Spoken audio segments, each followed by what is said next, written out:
Is it the worst time to be gay in Russia? How unsafe is the LGBTQIA plus community under President Vladimir Putin? How has the political homophobia in Russia unfolded?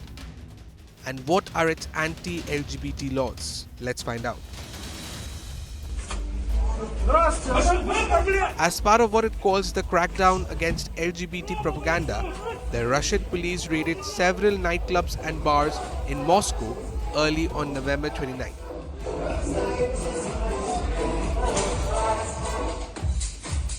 Clubgoers were ordered to lie down on the floor.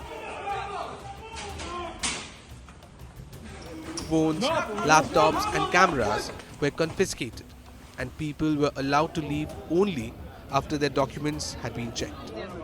Moscow police also detained the 48-year-old head of the Men travel agency on suspicions that he was preparing a trip for what they termed supporters of non-traditional sexual values to Egypt over the Russian New Year holiday.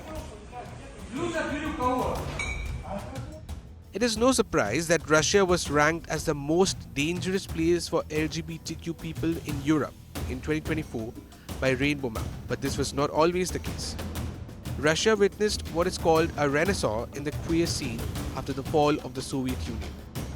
Russia decriminalized homosexuality in 1993, and transgender Russians are allowed to change their legal gender on documents since 1997. However, the Russian state, society, and culture continues to remain homophobic, and the Russian state is to be blamed for this. At the international level, Russia wants to appeal to the global conservative movement while using domestic conservatism to build a repressive machine at home. Russia uses political homophobia as a state strategy to create a new sense of state identity by portraying homosexuals as foreign agents. By 2012, the repressive regime was in full force,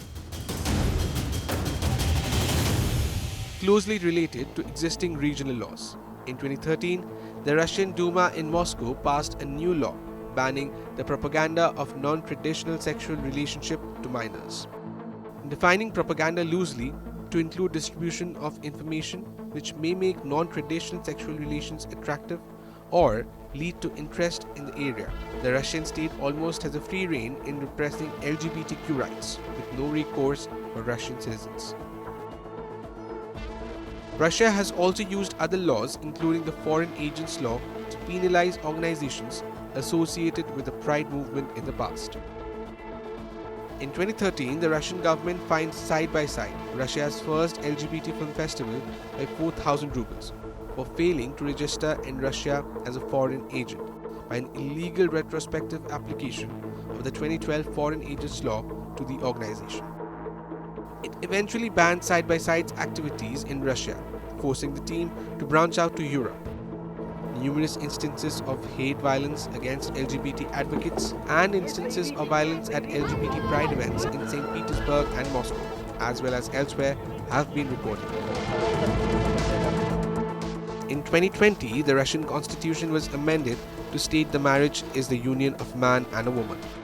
The next 3 years marked the most repressive period for LGBT rights in the country. By the fall of 2021, LGBTQ organizations, including Coming Out, Reviers and Mayak, had all been labeled foreign agents. In the late 2022, a bill extending the ban on LGBT propaganda to all ages, and in July 2023, a law banned changing gender markers in documents, making gender-affirming care impossible. It also prevents trans people from adopting or taking guardianship over children. Finally, on November 30, 2023, Russia's Supreme Court designated the international public LGBT movement as extremist. Under Russian criminal law, participating in or supporting an extremist organization is punishable by up to 12 years in prison. The new laws effectively ban all LGBTQ+ expression in public or in the media. However, there are interesting reports that suggest that Russia's policies have been shaped by lobbying from the US-based umbrella for conservative organizations. This is part of a larger network of Western conservatives, Russian oligarchs and Russian Orthodox clergy, which is increasingly engaged in anti-gender diplomacy. To this, add Russia's portrayal of itself as the protector of traditional Russian values, especially in opposition to descendant Western values. And you have the perfect recipe for popularly accepted queerophobia and widespread anti-LGBTQ oppression. To illustrate, the percentage of Russians opposing same-sex relationships rose from 60% in 2013 to 69% in 2021.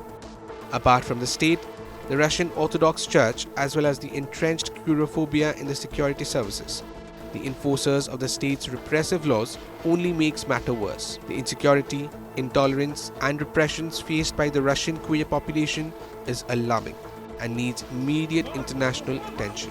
Bureau Report, India Today Global.